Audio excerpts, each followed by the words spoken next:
आज का टॉपिक है दुख से सुख की ओर की यात्रा। हम सुखी या दुखी होना चाहते हैं वह स्वयं पर निर्भर करता है। यदि हम हमेशा पॉजिटिव रहेंगे, हर प्रकार से अच्छा सोचेंगे, अच्छा बोलेंगे, अच्छा करेंगे, यानी कि पॉजिटिव सोचेंगे, पॉजिटिव बोलेंगे, पॉजिटिव करेंगे तो सुखी रहेंगे, और निगेटिव सोचेंगे, बोलेंगे और करेंगे तो दुखी रहेंगे।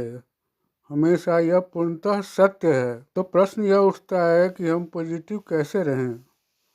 मन को नियंत्रित करके ही हम सदा पॉजिटिव रह सकते हैं, अभ्यास द्वारा। क्योंकि मन हमें शरीर और आत्मा के बीच ही भटकाते रहता है। जब शरीर में भटकाता है तो हमें अपने मन के अनुकूल कुछ भी होता है तो अच्छा लगता है, और जैसे ही मन के विपरीत अन्य कोई व्यक्ति करता है तो वैसे ही हम दुखी हो जाते हैं, और उसके प्रति ईर्ष्या, द्वेष, नफरत, जलन, इरिटेशन, फ्रिक्शन और क्रोध की शुरुआत हो जाती है, और अंततः भड़क उठते हैं। प्यार की जड़ सूख जाती है। यही कारण है कि आज के दैनिक जीवन में, परिवारों में, शारीरिक संबंधों में, जैसे माता पिता, भाई बहन, पति पत्नी इत्यादि में असली प्यार समाप्त होते जा रहा है। प्यार की जड़ सूखती जा रही है और ईर्ष्या, द्वेष, नफरत, बदला, दुर्भावना की भावना बढ़ती जा रही है।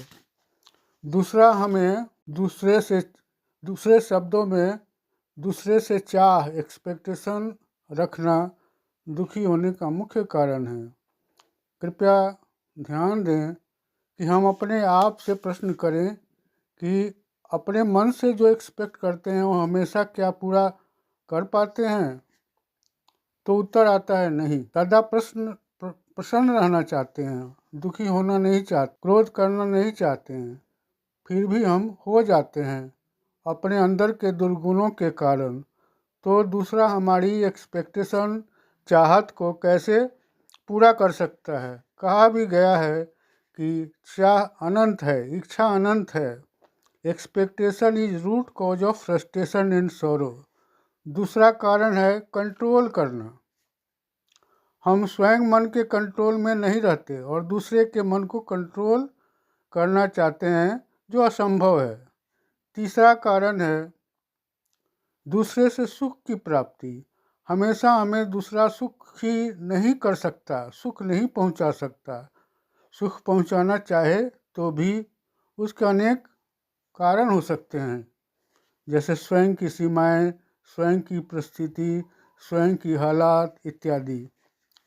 अतः सुखी रहने के लिए हमें दूसरे से कम एक्सपेक्टेशन, उम्मीद, दूसरे को कम से कम कंट्रोल करना, दूसरे से कम सुख प्राप्त करने की इच्छा रखनी पड़ेगी। सेल्फ एक्सपेक्टेशन, दूसरे का कंट्रोल और दूसरे से सुख प्राप्त करने की इच्छा जितना बढ़ाएंगे उतना ही दुखी रहेंगे। दूसरे के हर एक्शन के प्रति जजमेंटल होना भी दुख का कारण है। किसी के एक्शन के लिए जज न बने, सिर्फ अपने एक्शन के लिए ही जज बने। दूसरे कारण से कंपैरिजन भी दुख का कारण है। यदि सारा व्यक्ति सदा प्रशंसित रहना चाहते हैं तो दूसरे के अनचाहा एक्शन के लिए प्रश्न न करें, क्योंकि दूसरा अपने संस्कारवश जो कुछ कर रहा है और करता रहेगा। व्यवहारिक जीवन में हम अपने संस्कार को तो सुधार नहीं सकते, लेकिन दूसरे के संस्कारों को सुधारना चाहते हैं, जो कि असंभव है।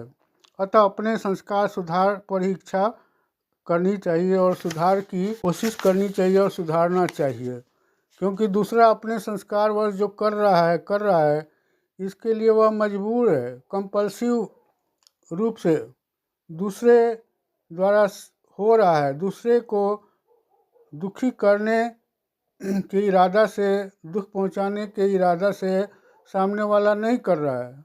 दूसरे के एक्शन के लिए ऑब्जर्वर भी न बने, अपने एक्शन के लिए ही ऑब्जर्वर बने, और जो पॉजिटिव कर सकते हैं करें, और जो नहीं कर सकते हैं नहीं करें। उपयुक्त बातों पर ध्यान दें तो अवश्य आपको अधिक से अधिक लाभ होगा।